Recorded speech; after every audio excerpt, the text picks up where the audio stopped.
This time, if there are any questions.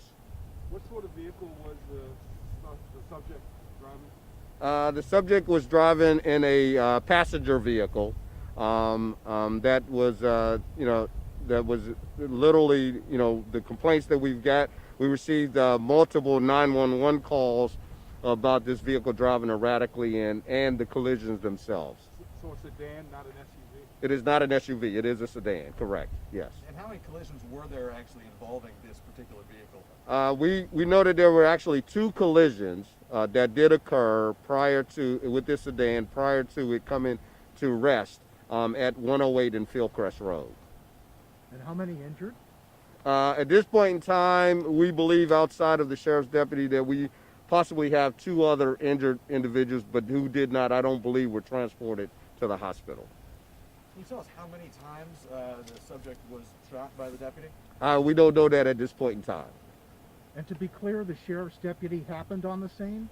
Yes, it appears that the sheriff's deputy, though we did receive 911 calls in response to the collisions that had happened prior to the sheriff's deputy arrival, but he arrived, we believe, minutes in a really short period of time after those calls of 911 went out, because we know that our fire rescue service had actually responded, and he was here just shortly after fire rescue arrived on the scene. Can you tell us how many times the subject struck the deputy with that wooden stick? I don't know the exact number of times that he actually struck him. We're still looking into that matter. I know you mentioned earlier, can you give us any more kind of on the condition of the deputy and the severity of his or her injuries? I'll leave that to the sheriff to report, but I believe he did note about what is his condition. He is being treated at the moment in one of the local hospital emergency rooms. He most likely will be released today. We believe some sort of back injury and superficial wounds to his arms where he was defending himself from where the individual was swinging the piece of wood at him. Do we know anything about the decedent, if he's a local resident or not? That is still under investigation. He is still being identified, and we do not know anymore. But that is a large piece of the investigation to track back to see exactly what may have occurred that would have put him in this situation where he was driving so erratically and acting erratically. Can you identify the deputy at this point? I'm not going to identify the deputy. I will. In a couple days. We certainly, this is one of those situations where we want to be able to have support of his family and that his family can get to the hospital and support him. We do not want his family finding out about it on the news before, they at least can get down there to support him. But I will be releasing it probably in the next few days. Yes. Did you say there was a question as to whether the deputy deployed his taser? What I said is there was he did attempt to use the taser. It's still a little bit early in the investigation exactly whether or not the taser was deployed, activated, or it just didn't catch. We do know that the taser was out of the taser holster. We do know that the taser was right near the area where the incident occurred. Chief, do we know how long this crime scene is going to remain active in regards to traffic flow and or access for residents to get in and out of here? I would suggest at this present time it's going to be an extensive road closure. We've got a lot of evidence to recover. It is a massive crime scene, as I have noted. So I would suggest it's probably going to be another anywhere from 3 to 5 hours before we are able to open back up the roadway here. Chief, it's early. Any idea what caused this person to act erratically like this? At this point in time, we have no information that would lend us to believe of why he did what he did. Sheriff, could I ask you, not necessarily to repeat, but to get a better understanding of what the deputy encountered when he arrived on the scene? Now, it sounds like fire and rescue were already here, so he saw a multiple vehicle crash, and he stopped. And I can only tell you what I know now. there were several 911 calls in relations to the collisions. The sheriff's deputy would be the supervisor on shift, and he was heading into work.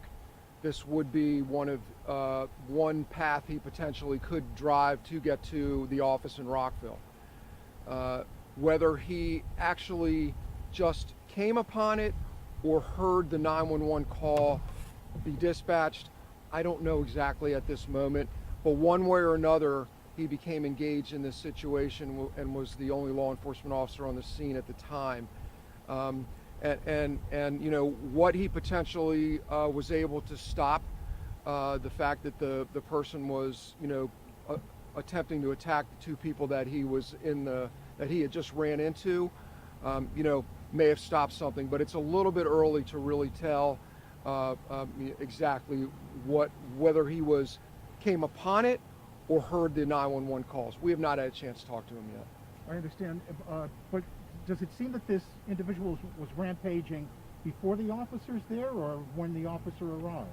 No, this started before the officer got there. I mean, this had occurred. He came out of the town of Laytonsville and had already ran one person off the road into a telephone pole and had already hit another vehicle head on.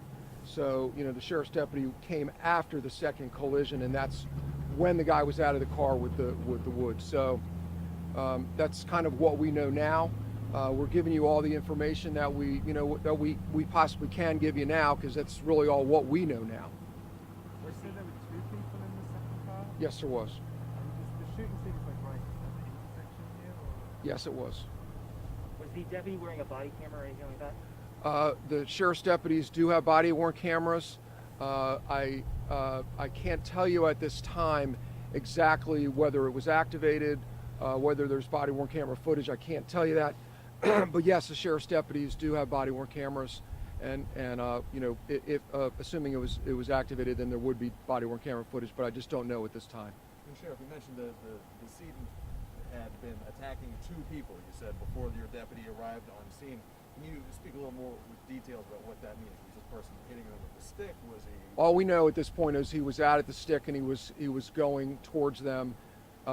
They were not injured by way of him with that stick, but with the large piece of wood. But the sheriff's deputy interrupted that, and then the guy turned on the sheriff's deputy. But those two were not struck. That's correct.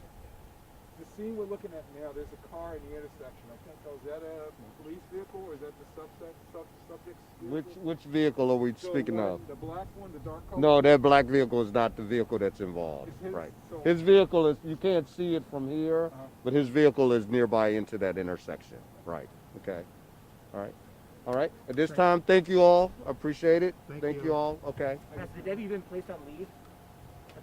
He will be placed on administrative leave, but again, he's being treated at the hospital right now, so nothing's going on as far as that goes. But he will be. Yeah, absolutely. Okay. Thank you all.